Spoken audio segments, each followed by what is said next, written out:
Amém. Olha eu aqui de novo.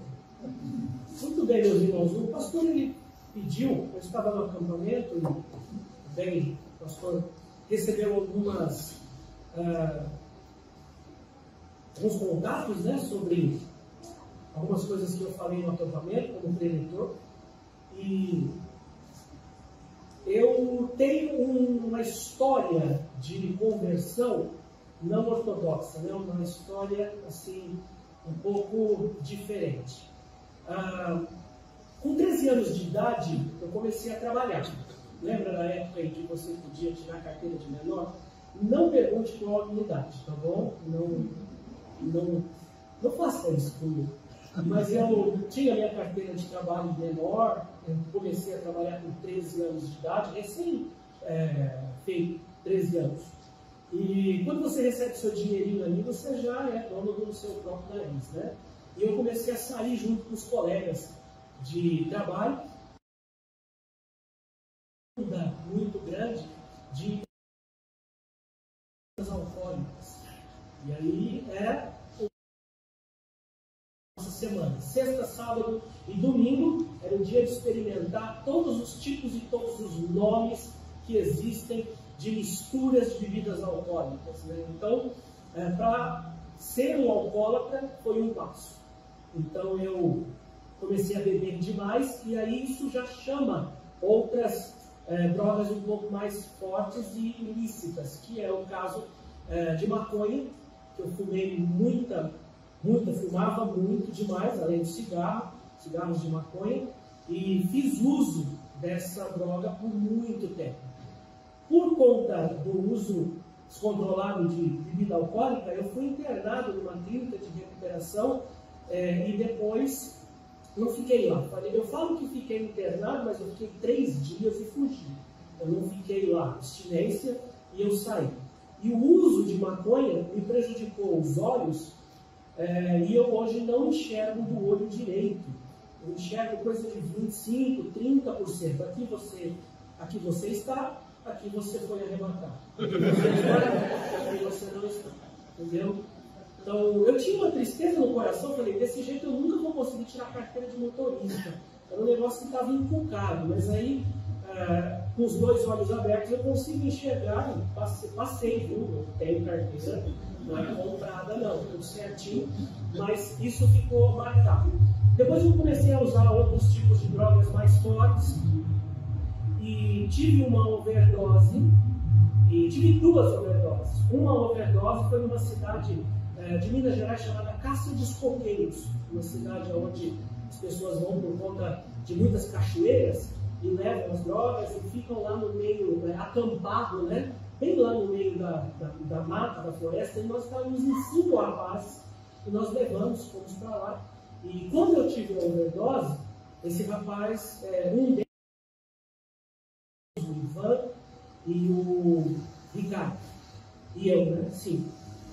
Quando eles me viram daquele jeito, tendo a overdose, eles tiveram apenas uma reação. Eles me pegaram e me colocaram sentado ou deitado no banco do postinho de Cássio dos Coqueiros e foram embora. Os meus amigos, sabe aquele amigão mesmo? Eu cheguei a falar para minha mãe que eu gostava mais dos meus amigos do que dela. Falei, dentro da minha casa. E acho que era um domingo, se não me engano. Na segunda-feira, quando abriu, eles me viram lá, me botaram para dentro, trataram.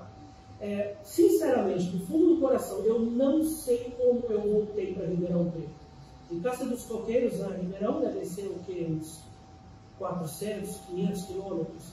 Eu não me lembro mesmo. Levei algumas semanas para conseguir chegar em casa. Peguei ônibus, não sei. Tenho alguns flashes na minha mente, mas eu cheguei em casa. Hoje eu sei que foi Deus que teve misericórdia de mim e me colocou dentro de casa. E aí, por conta da overdose, eu fiquei muito mal.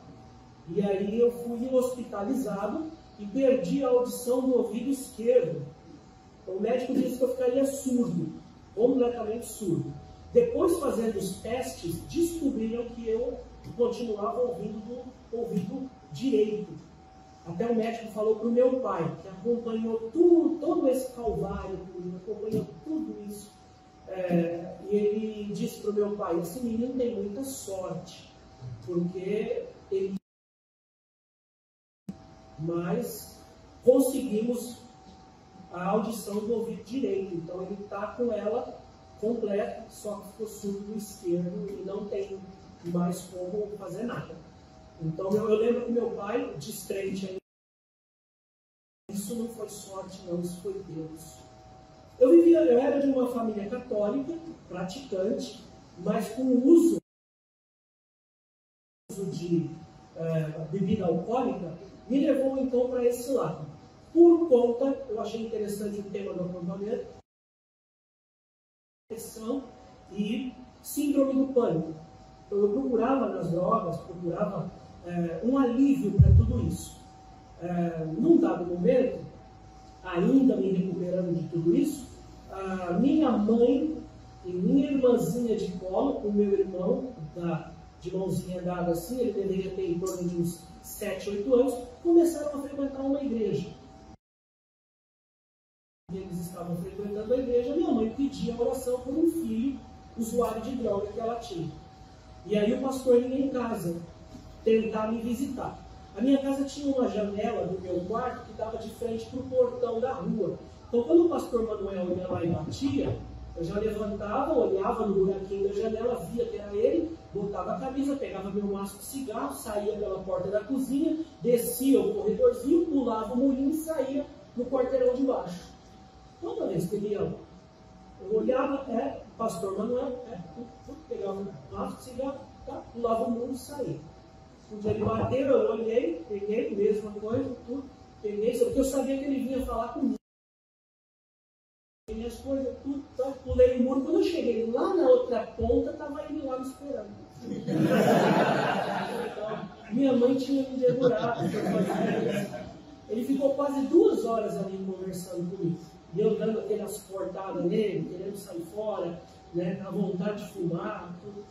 E aí chegou uma hora que ele falou assim, olha, você pode me procurar a hora que você quiser.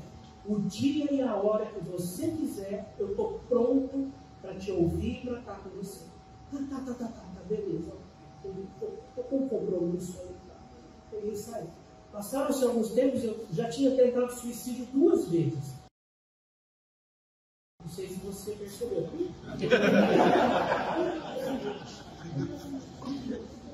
A gente tem que ir quebrando o clima, né? Porque senão fica muito pesada a história. E eu fiquei muito internado, tive que fazer lavagem estomacal, todas as coisas, porque a tristeza era muito grande, a depressão era muito grande, a agonia era muito grande. Eu me senti o tempo todo como se eu estivesse sendo sugado por um buraco. E num dado momento, pastor, eu estava numa crise como essa, né? Já queria comprar alguma coisa para usar, mas estava com medo também, então uma mistura de sentimentos. Aí eu lembrei daquele pastor, fui lá na casa dele, 3h30 da madrugada. Ele falou qualquer hora, fui lá, toquei a campainha, tinha a igreja, tinha o local, ele morava na casa do Sobradinho. Toquei no campainha várias vezes. Aí ele apareceu lá, né? Ele olhou, ele e a irmã Lídia, os dois olharam e falaram, é o filho da Zenaide. Peraí, não vai embora não. Peraí, ele desceu, abriu a porta da igreja, a gente sentou ali no primeiro esses bancos, parece a igreja lá em Ribeirão. Aí a gente ficou sentado ali, onde está o violão e o violino ali. Ficamos conversando até o dia amanhecer. Aí quem falou fui eu. Falei um monte de borracha. Falei, desabafei, chorei, falei. Eu só sei que lá para 5h30 da manhã, a irmã Lídia saiu, inclusive, umas 2 vezes. Tinha a porta assim do lado que dava para a cozinha, né? Ela, de roupão assim, algumas vezes ela falava assim. O marido estava conversando com um cara que não prestava, né? Um bandidinho, um cara que não tinha. Estava preocupada com o marido dela. Aí ela, tá tudo bem, Lídia, tudo bem, pode dormir, tá tudo bem. Aí ela saía. Eu só sei que lá para as 5:20 da manhã, nós dois estávamos ajoelhados ali naquele altar e eu estava recebendo Cristo. E ele reforçou, dizendo, você pode contar comigo para o que for. Não foi naquele dia que eu recebi Cristo. Foi mais para frente, sozinho, em casa, depois que eu ouvi a palavra de Deus reiteradamente, que eu compreendi o que realmente era aceitar Cristo, o que era recebê-lo em meu coração. Foi aí então que em casa, sozinho, na varanda de casa, que eu fiz uma decisão real. E comecei a frequentar os cultos, daí para querer fazer o seminário. Eu era muito jovem ainda, muito novo convertido, querendo fazer um seminário rápido, meu pastor me segurando, muito imperativo. E Deus substituiu tudo isso. Hoje eu não sou mais tão imperativo, né? Estou velho. O pastor Lorinaldo até disse: está acabado, irmão. Está acabado. Ele ficou impressionado com um monte de comprimido que eu tomo 9 de manhã e 12 à noite, dos problemas de saúde que eu tenho. Consequência, né, de toda essa vida desregrada, que eu orei a Deus várias vezes, mas o Senhor disse: minha graça te basta. Então, Deus tem sido bom para conosco. Meus irmãos, falando sobre isso, com a ajuda de Deus, compartilhar com os irmãos uma mensagem da palavra de Deus. Nós vamos falar sobre um pouquinho mais sobre estas coisas que eu acabei de dizer, que é apenas um pedacinho da minha história, de como o Senhor me resgatou, como Ele me salvou e como Ele me chamou para o ministério. Não dá para a gente falar sobre tudo, mas pelo menos a palavra de Deus é mais importante, ela vai completar aquilo que for necessário. Eclesiastes capítulo 1. Por gentileza, abra sua Bíblia em Eclesiastes capítulo 1.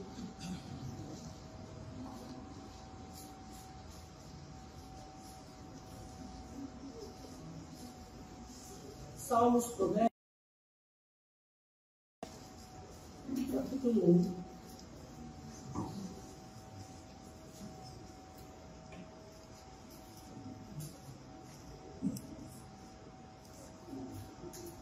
Amém? Todos encontraram? Eu vou ler, você acompanha na sua Bíblia. Eclesiastes capítulo 1, verso 1. Palavras do pregador, filho de Davi, rei em Jerusalém.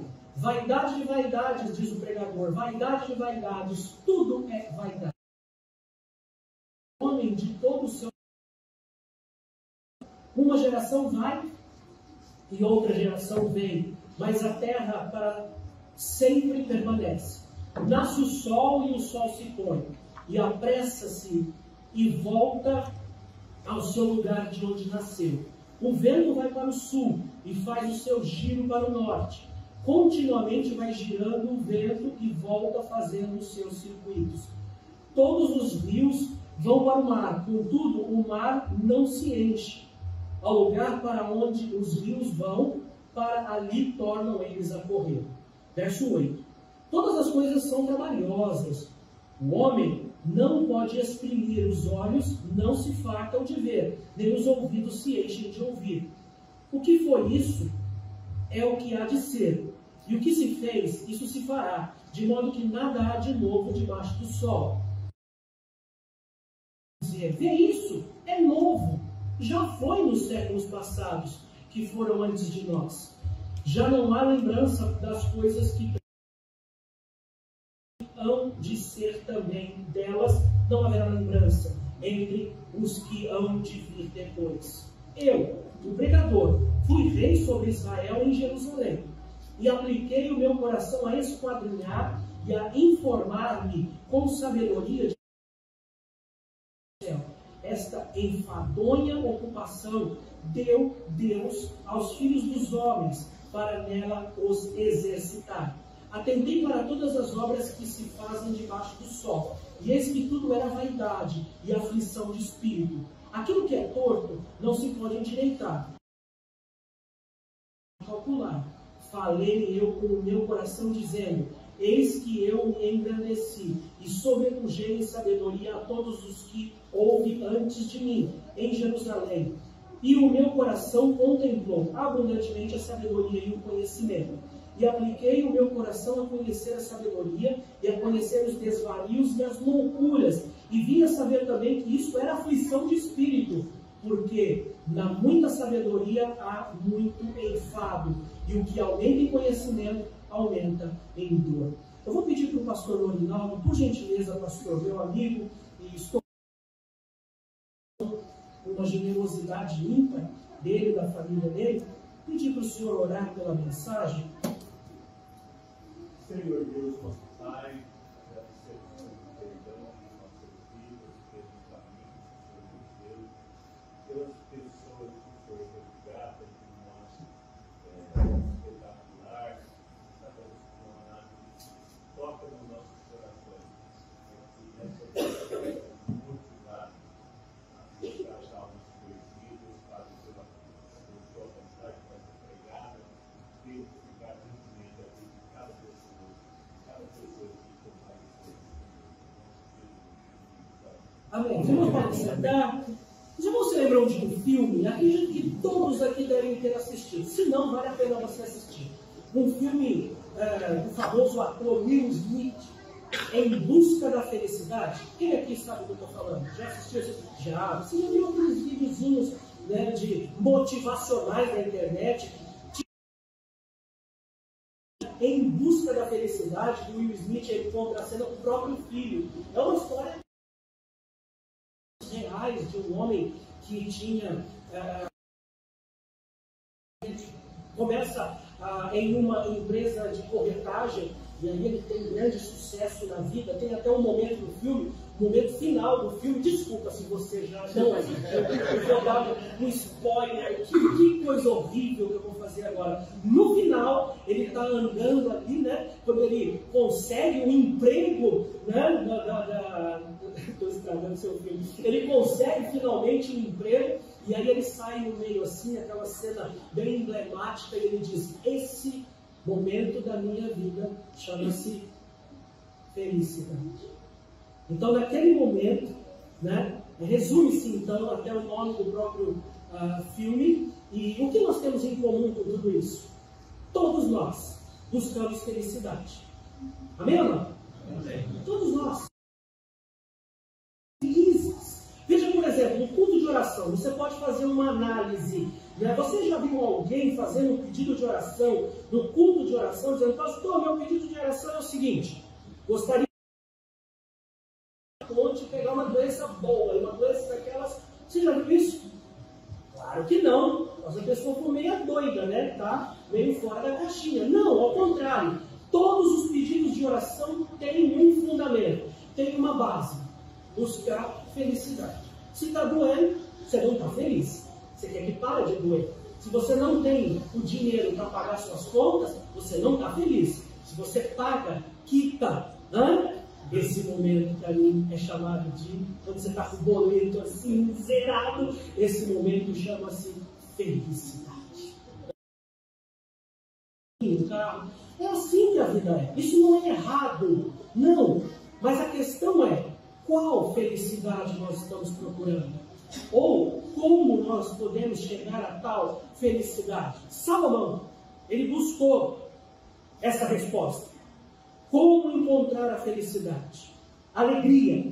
Sabe, aquela total satisfação. Inclusive, Salomão, ele escreveu 3 livros da Bíblia e alguns salmos. Ele escreveu Cantares, que era um menino novo.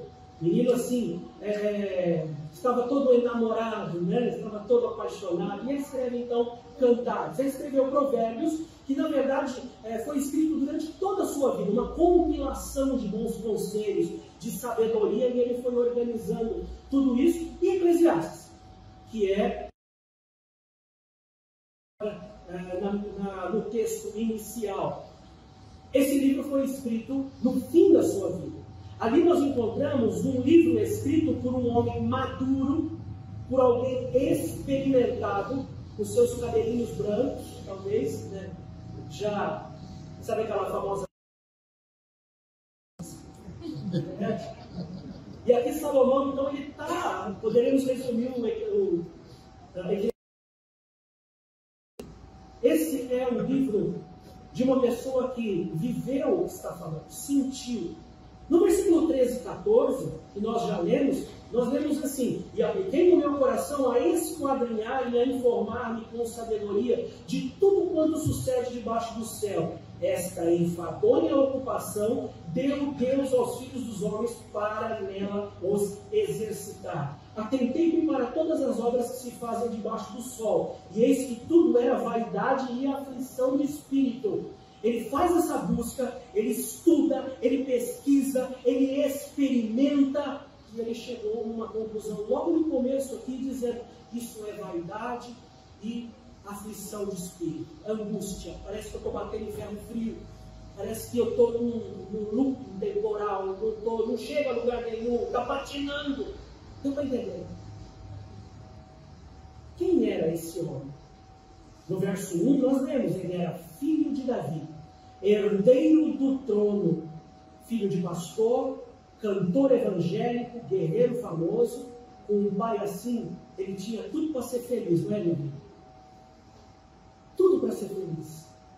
No verso 16 e 17 a gente leu: falei com o meu coração dizendo, eis que eu me engrandeci e sobrepujei em sabedoria todos os que houve antes de mim em Jerusalém. E o meu coração contemplou abundantemente a sabedoria e o conhecimento. A conhecer a sabedoria e a conhecer os desvarios e as loucuras, e vim a saber que também isso era aflição de espírito. Nós encontramos aqui um homem aflito e afligido, perturbado, com uma pergunta: por que eu não consigo ser feliz?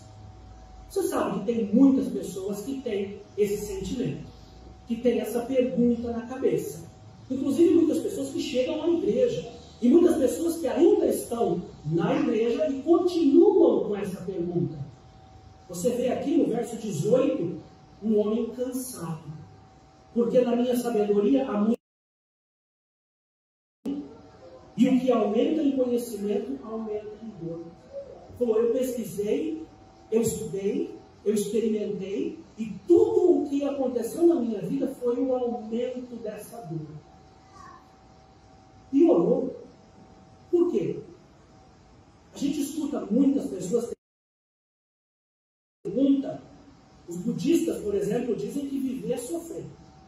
Não sei se você já conheceu essa religião. Os espíritas ou os católicos, eles dizem que viver é ser útil para alguém. Caridade. O ateu diz que viver é aproveitar a vida. Você já ouviu falar de um homem chamado Mick Jagger? De uma banda chamada Rolling Stones? Sabe, um dos seus maiores sucessos, chamado Satisfaction? A letra é assim: eu tento, mas não consigo ter satisfação. Essa é a letra da música. Lembrou agora? Não? Eu era roqueiro na época que eu era descrente.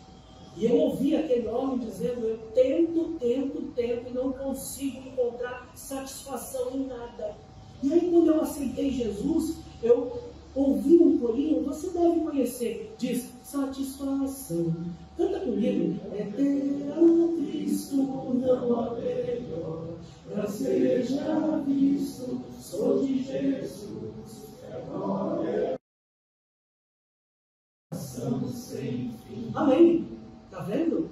Tempos depois eu ouvi esse corinho, falei: este é muito melhor. Na igreja, hoje, você vai pensar: bom, agora eu já entendi a mensagem. Ele vai dizer que a verdadeira felicidade só em Jesus. Amém? Isso acontece. Porque muitas pessoas estão na igreja, muitos crentes estão na igreja, servindo a Deus, são salvos, mas não conseguem ser felizes. Não conseguem ter essa. Ele foi um exemplo de vida para nós. Ele viveu, ele morreu por nós. Como foi dito aqui durante o culto, inclusive o culto está bem em sintonia com a mensagem, se você já percebeu. Hoje nós vivemos para Ele, e quando nós morrermos, nós estaremos com Ele. Amém? Amém. Mas existe ainda essa dúvida. Nesse meio tempo, chamado vida, dá para ser feliz? Como eu faço para saber essa resposta? De acordo com o que Salomão estudou, ele tentou de várias formas. Primeiro, Salomão disse: ser feliz é rir. Veja como eu sou feliz. Eclesiastes 2, versículo 1. Disse eu no meu coração: ora vem, eu te provarei com alegria. Portanto, goza o prazer, mas eis que também isso era vaidade. Ao riso disse: está doido? E da alegria, de que serve esta? Sabe, meus irmãos, como eu disse há pouco, a minha depressão, ela me causava uma tristeza tão profunda que eu tinha ódio das pessoas que estavam felizes. Sabe, dentro de casa mesmo. Certa vez, há uma história que eu ouvi de um pregador que disse o seguinte: um homem foi ao médico e ele disse: eu estou sofrendo de uma profunda depressão. Foi diagnosticado um caso grave de depressão. E aquele médico deu uma dica para ele, falou assim: olha, e eu fui com os meus filhos, pude ter um palhaço. Esse palhaço, ele é um barato. Ele é muito doido, ele é muito legal. Mas a gente saiu de lá, a gente riu tanto que saiu com dor na barriga. Você pode ir lá, né? Faz alguma coisa. Vai nesse circo, por exemplo, vai ver esse palhaço. Aí esse rapaz estava sendo consultado e disse: doutor, aquele palhaço sou eu.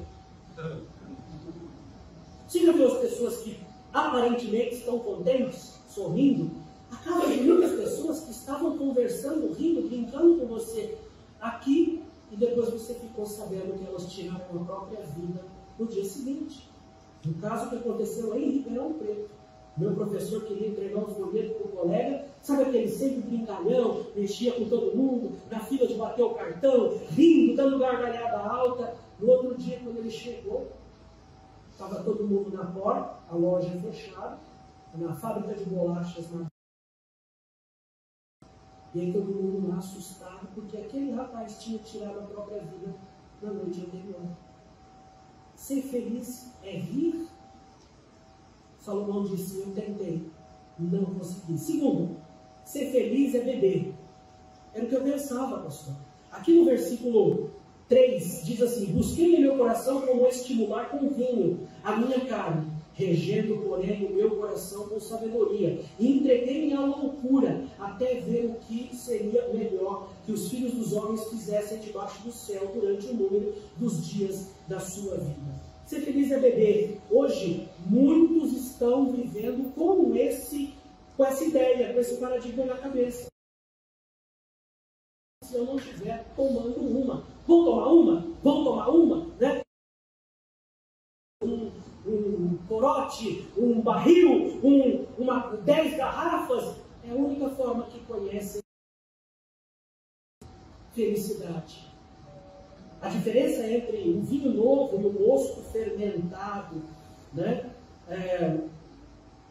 O vinho alcoólico, por exemplo, acabou com a vida de Noé e de muitos outros. Portanto, como Salomão, como diz o verso 3, você vai fugir da loucura da bebida alcoólica. Provérbios 20, verso 1. Vou pedir sua ajuda para a gente terminar a mensagem mais rápido, tá bom? Provérbios 21. Provérbios, capítulo 20, verso 1. E outra pessoa, deixa eu ver aqui. Gostei da leitura do Pedro. Cadê o Pedro? Provérbios 23, 31. Provérbios 20, verso 1. Pode ler. O vinho é zombador e a bebida forte causa alvoroço. Todo aquele que é vencido por eles não é sábio. Pedro 23, 31 a 35.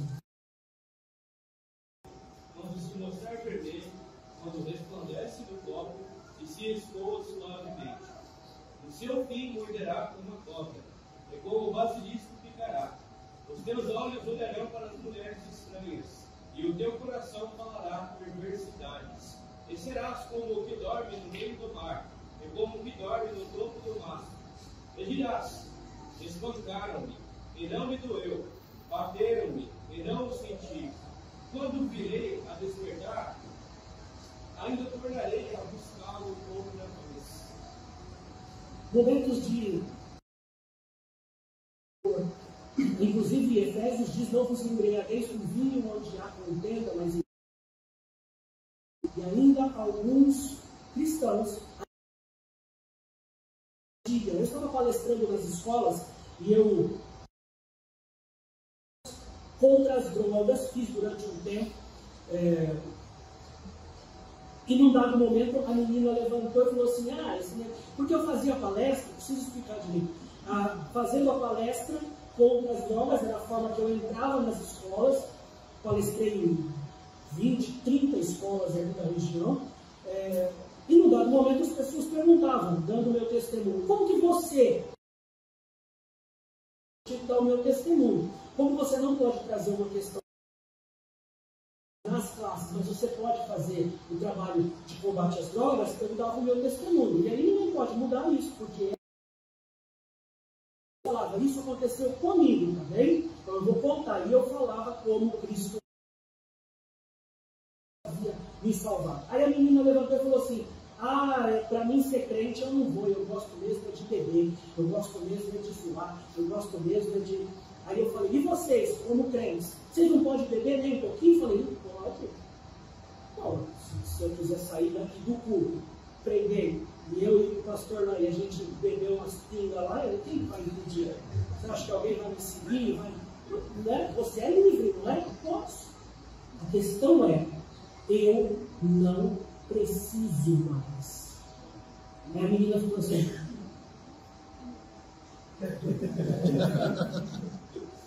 Você entendeu a diferença? Terceiro, ser feliz é ser louco. Versículo 3, né, nós lemos: busquei meu coração estimular com vinho a minha carne, regendo, porém, o meu coração com sabedoria. Entregar-me à loucura, até ver o que seria melhor que os filhos dos homens fizessem debaixo do céu durante o número dos dias da sua vida. Meus irmãos, ser feliz é ser louco. Coisas que eu percebi depois, drogas, eu era viciado em adrenalina. Eu era muito viciado. Já viu os esportes radicais? Elas são viciadas na adrenalina. E eu fiz muita coisa. Me joguei de lugares, puxava briga no meio de lugares assim para... uma vez eu vi um grupo de 5, né? Aí eu mexi com o cara. Do nada, para ver qual é que é.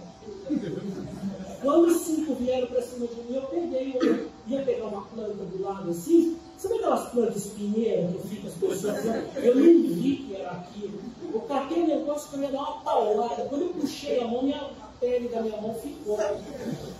Quando eu vi que a minha mão estava assim, eu estava tão drogado, tão bêbado, que eu não senti que a minha mão estava sangrando. Eu cheguei em casa todo cheio de sangue. Também das pancadas que os caras me deram. Né?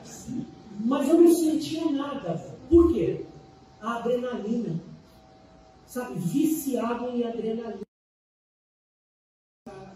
Eu, numa moto, 180 por hora, na garupa, né? Aí estava eu e meu colega, nós fomos fazer a gente entrou dentro da sala da mulher, com a moto. Aí veio o corpo de bombeiro, resgatou a gente, levou. E eu me lembro até hoje que o David estava comigo, ele estava. Aí ele falou assim: eles passaram o rádio. Cara, eu fiquei muito assustado. Eles passaram o rádio falando que estava levando um acidentado e um óbito. Era eu. Mas eu não tinha morrido. Deu para perceber, né? Eu dei entrada como tendo fraturado a coluna e eu ia ficar tetraplégico.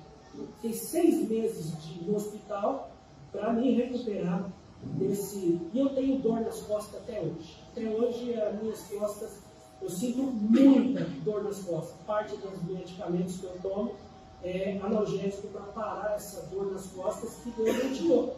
Mas Eclesiastes fala de um homem velho, mas que já fez muita loucura quando era jovem.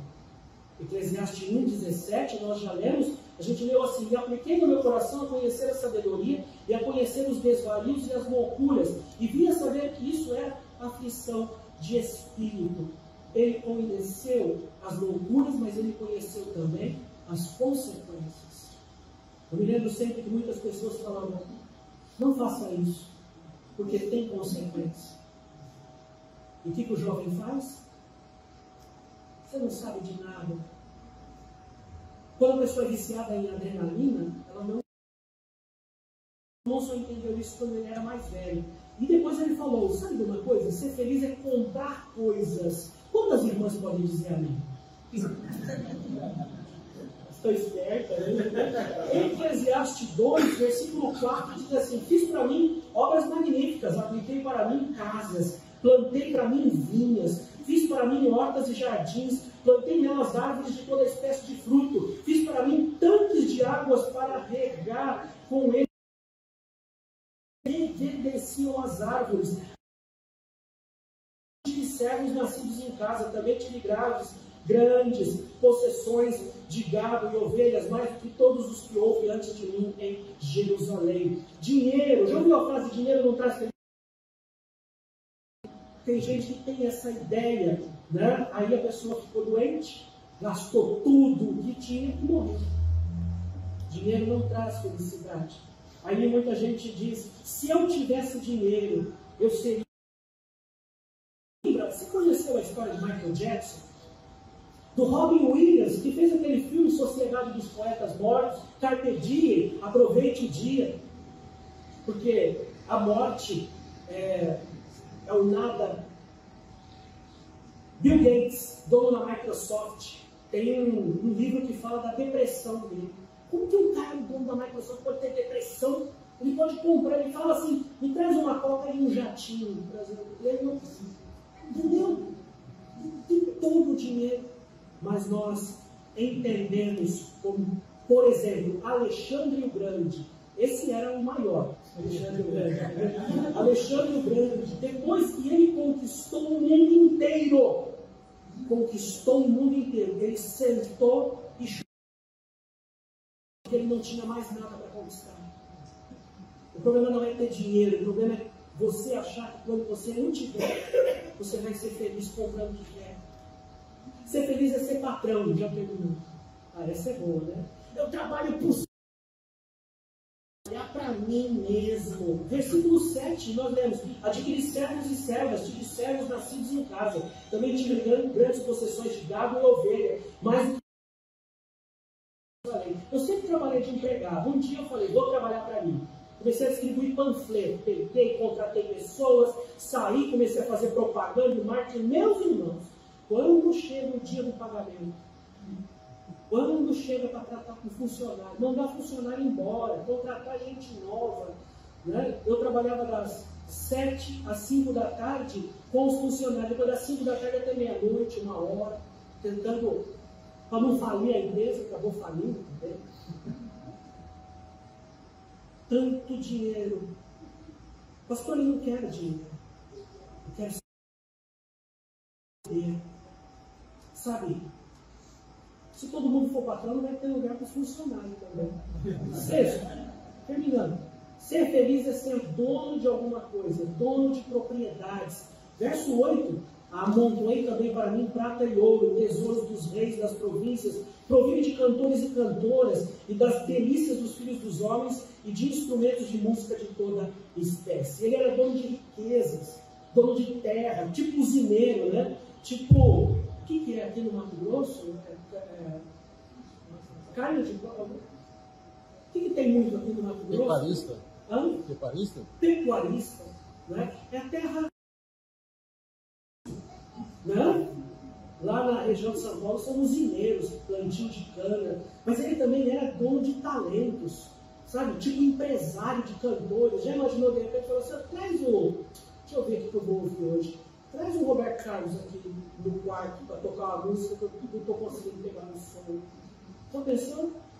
Não precisava ir no cruzeiro, não. A Aline Barros, ele era evangélico, né?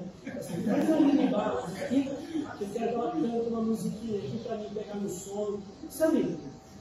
As pessoas às vezes dão muito valor nisso. Recentemente eu vi umas pessoas desmaiando porque a Simone e Simaria tinham separado. Sabia disso? Então fica naquela ilusão da disse: eu tive tudo isso e não fui feliz. Ainda, ser feliz é ter, verso 8, as delícias dos filhos dos homens. Sabe o que é isso? Já ouviu falar de... Teu irmãozinho está dando uma risadinha. Sabe o que é isso? Mulherada. Salomão, por que Salomão não deu o nome de mulheres? Porque isso foi um momento muito errado da vida desse crente, desse cabra safado. Salomão, ele teve 400 mulheres. Me dá até um calafrio só de 300 mulheres. Eu estou jogando. É verdade. 300 mulheres. O pastor fez essa ressalva, por quê? A questão não é ter 300 mulheres, a questão é ter 300 sobras. A dele estava hospedada na casa dele. Enfim. Já viu aquela frase de caminhão que diz: feliz foi Adão que não teve sogra nem caminhão? Eu não sei por que isso é. Mas o povo de Israel, ele se envolvia de forma demasiada com os povos pagãos. E os povos pagãos, eles tinham estas práticas de ter concubinas, amantes. Na palavra de Deus, isso nunca foi permitido. A Bíblia diz: quem encontrou uma esposa, marido de uma só mulher. E aí a gente pensa, que adianta ter 2, 4, 6, dezenas de contatinhos e ter uma família toda desgraçada? Um homem no ônibus, certa vez, ele estava lá, a mulherada tudo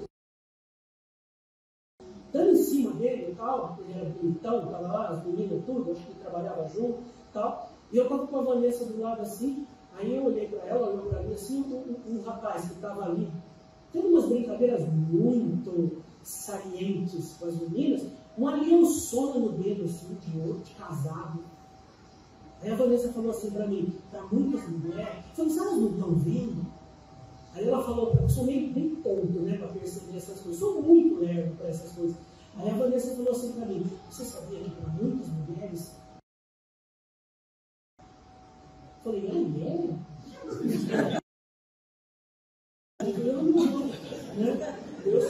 Deus me ajude. Mas você não percebe que às vezes nós também estamos entrando nessa situação? Por exemplo, quando você assiste uma novela, já faz 25 anos que eu não assisto, mas quando você assiste a novela, assiste um filme, você tem lá o rapaz, a esposa, e geralmente eles colocam a esposa uma megera, uma esposa chata, feia, horrível, não quer saber de estar com ele e tal. Aí aparece a mocinha, né, toda lindinha, novinha, e a gente não começa a torcer pela mão. Fique com ela. Não é isso, meus irmãos? Eu estou me lembrando, uma vez eu estava evangelizando uma moça, e aí ela veio à igreja, depois eu e a Vanessa, nós visitamos ela parou de ir nos cultos, aí ela falou que ela não estava conseguindo parar de ir no rodeio, né? No rodeio, na terceira idade lá e tal. O bailão que tinha lá em Jaboticabal. E ela falou: eu quero Deus, eu quero a palavra, mas eu também quero ser feliz. Ela precisava de um homem a cada bailão, um homem a cada rodeio. Ela achava que isso era a felicidade. E para terminar, ser feliz é trabalhar. Essa pega muito créditos.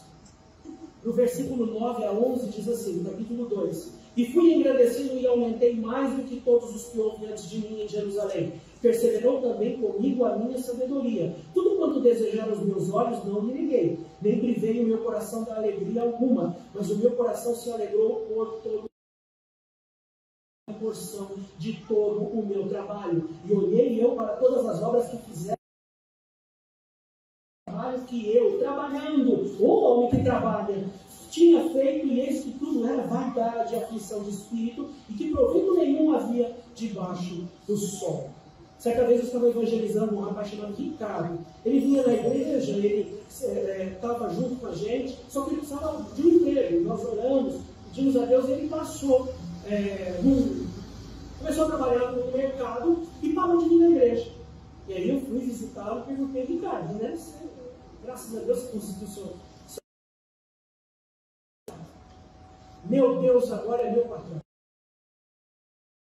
Eu sei que tem coisa que não acontece no Mato Grosso do Sul, só acontece lá em São Paulo. Às vezes eles falam assim, pastor, não acredito que tem uma pessoa que é capaz de falar isso. Às vezes a gente não fala, mas a gente age assim. Meu Deus é o meu patrão.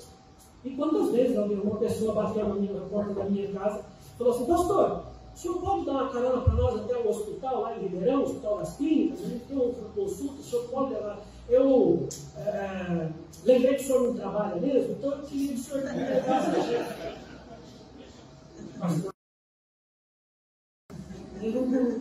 Leva, irmão. Leva, porque esse é o meu trabalho. Não é errado trabalhar, mas é errado você fazer o seu trabalho, o seu Deus. Ah, do Ricardo? Aí o Deus dele não. Ser feliz é estudar. No capítulo 2, verso 12. Então passei a contemplar a sabedoria, a loucura e a estultícia, pois que fará o homem que seguir ao rei o mesmo que os outros já fizeram. Então vi que a sabedoria é mais excelente do que a estultícia, quanto a luz é mais excelente do que as trevas. 14. Os olhos do homem sábio estão na sua cabeça, mas o louco anda em trevas. Então também entendi eu que o mesmo lhe sucede a ambos. Assim eu disse ao meu coração, como acontece ao tolo, assim sucederá a mim. Porque então busquei eu mais sabedoria, então disse no meu coração que também isso era vaidade. Porque nunca haverá mais lembrança do sábio do que do tolo. Porquanto de tudo nos dias futuros, total esquecimento haverá. E como morre o sábio, assim morre o tolo. Ser feliz é estudar. Sabe, busca do conhecimento pelo conhecimento. Dezenas de diplomas na parede. Para uma faculdade, termina, começa outra, e vai outra, e vai outra. Tudo bem, a satisfação de você concluir os seus cursos é satisfatório, mas é vaidade. Vaidade de vaidade. É importante estudar? Claro, eu sempre tenho dito para as pessoas, é muito importante. Faculdade, cursinho, livros, mas depois de tanto conhecimento, muitas pessoas não sabem realizar o básico. Não sabem aquilo que é mais importante, que é uma vida de temor a Deus e de serviço ao Senhor. A Bíblia é loucura para Deus. Certa vez eu preguei uma mensagem baseada num folheto que chama-se Errou o Céu por 45 centímetros. Já viu isso? Um folheto. Errou o céu por 45 centímetros. Você sabia que a distância, o Levi que está fazendo faculdade de medicina pode me corrigir, do coração ao cérebro tem 45 centímetros. Errou o céu por 45 centímetros. Tem que ser aqui. Tem que ser algo que faz parte de um ser que tem alma. E eu concluo essa mensagem, faz tempo que eu estou concluindo.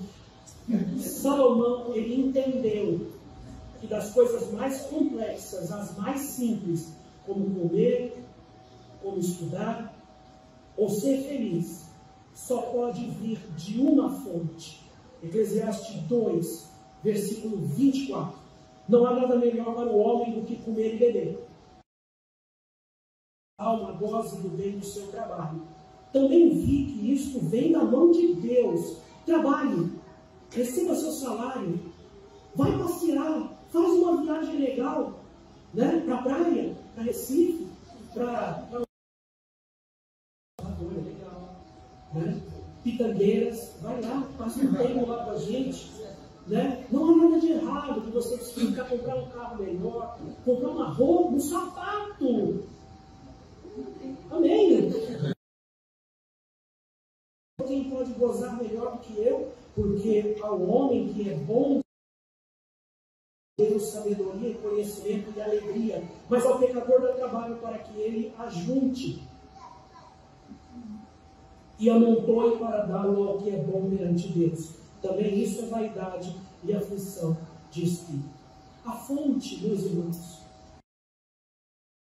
entendi que o nosso Deus, ele me permitiu passar por tudo que eu buscava, resumindo tudo que eu contei para vocês. Felicidade. Era só isso que eu queria. E eu não entendia porque Deus me privava de um sentimento tão básico que eu via no rosto de tanta gente que trabalhava, que disputava, que ria, que bebia, que corria, que fazia loucuras, que eu não conseguia, achando que os outros já tinham alcançado. Era só isso que eu queria. Lembra-se quando a mulher samaritana chegou, Jesus chegou para perto da mulher samaritana e ele disse, dá-me água para beber. Aquela mulher, talvez a única coisa que ela pensou ali durante toda a sua vida, que a faria feliz, era o funcionamento do poço na casa dela. De água toda, 4 vezes por dia, almoço, janta, cafezinho, lá na casa dela, vinha no deserto pegar água, levar o balde d'água na cabeça. Esse prefeito podia falar, eu faria tão feliz. Às vezes tem coisas na nossa vida que fariam a gente feliz, de forma tão simples. Mas aí então, nessa oportunidade, chega Jesus e diz, aquele que vier a mim fará uma fonte a jorrar para a vida eterna. Depois daquela noite em que eu entreguei minha vida a Cristo, eu entendi que a felicidade, ela está além de tudo isso que Salomão ele pôde experimentar. A felicidade está aqui com você agora. Amém? Amém. Eclesiastes 11, versículo 9 e 10, depois o pastor vai chegar. Alegre-te, jovem, recreie-se no seu coração nos dias da tua mocidade, e anda pelos caminhos do teu coração, e pela vista do que por todas estas coisas te trará Deus a juízo. Afasta-te, pois, a ira do teu coração e remove a carne do mal, porque a adolescência e a juventude são vaidade.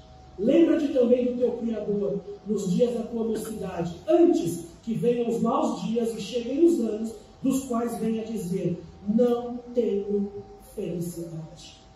Senhor nosso Deus e Pai, nós neste momento agradecemos, porque estamos e felizes por cada coração que ouviu esta mensagem até aqui. Sabemos de nossa família que estão nesta procura, precisamos entender que só há um motivo de estarem vivendo assim, como este pregador contou. Eles estão buscando a felicidade e nós já a encontramos. Que nossa boca possa falar deste Jesus, felicidade além de todo o entendimento, uma felicidade eterna. Ainda com a cabeça baixada, Deus lhe dirige.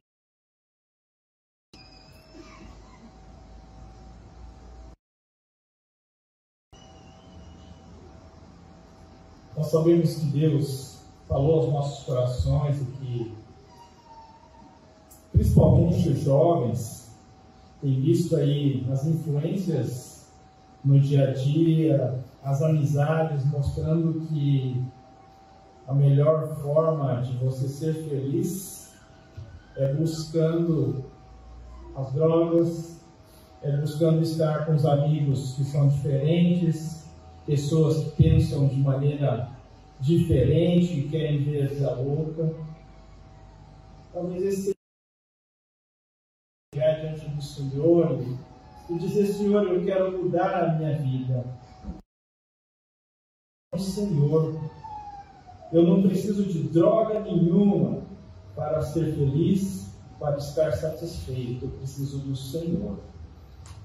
E esse deve ser o desejo do seu coração. E aí onde você está, você pode orar a Deus agora e dizer, Senhor, me perdoa por estar buscando outra fonte de felicidade que não o Senhor. De estar deixando outra coisa entrar na minha vida e querer roubar o lugar que é do Senhor. Nossos jovens, nossas famílias possam se entregar a Deus, deixar Deus ser o único Senhor de suas vidas. Convido a todos a se colocarem de final do nosso culto. Obrigado pela sua presença. Nós queremos que os jovens continuem firmes. Que a graça e a paz de nosso Senhor Jesus Cristo, o amor de Deus Pai e a comunhão do Espírito Santo esteja com todos nós. Amém e amém. Amém. Obrigado, podem se assentar.